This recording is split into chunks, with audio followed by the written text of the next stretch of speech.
Assalamualaikum warahmatullahi wabarakatuh. Saya Ashanirumah Siregar, NIM 2840201, jurusan Ekonomi Syariah, Fakultas Ekonomi dan Bisnis Islam. Dosen pengampu Ibu Yati Ihwani Nasution. Baik, di sini saya akan membahas materi saya yang berjudul tentang problematika pembangunan ekonomi negara Muslim. Latar belakang. Problematika pembangunan ekonomi yang sering dihadapi negara Muslim banyak penyebab dari problematika yang terjadi di antaranya korupsi, kemiskinan, pengangguran, dan distribusi yang tidak merata. Meningkatnya kemiskinan dan pengangguran yang saat ini terjadi menuntut semua pihak merumuskan kembali strategi pembangunan yang sesuai untuk diterapkan di negara, sehingga tidak terdapat lagi masyarakat yang tergeser, terjepit, dan terpinggirkan. Problematika pembangunan ekonomi negara Muslim terbagi menjadi 4. Yang pertama itu korupsi, kemiskinan, pengangguran, dan distribusi yang tidak merata.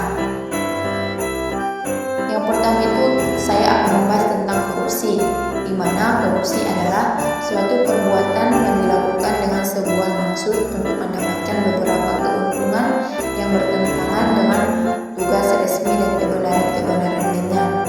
Sesuatu perbuatan dari suatu yang resmi atau kepercayaan seseorang yang mana dengan melanggar hukum dan penuh kesalahan memakai sejumlah keuntungan untuk dirinya sendiri atau orang lain yang bertentangan dengan tugas dan kebenaran lainnya.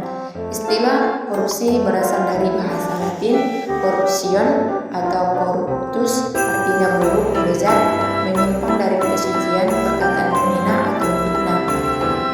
Selanjutnya, kemiskinan, di mana kemiskinan adalah keadaan di mana seseorang mengalami kekurangan uang dan barang untuk menjamin kelangsungan hidup.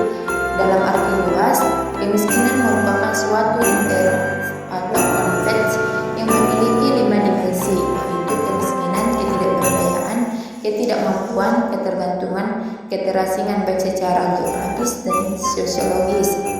Selanjutnya, pengangguran, di mana pengangguran adalah masalah makroekonomi yang mempengaruhi manusia secara langsung dan merupakan yang paling berat bagi kebanyakan orang. Kehilangan pekerjaan berarti penurunan standar kehidupan dan tekanan psikologis.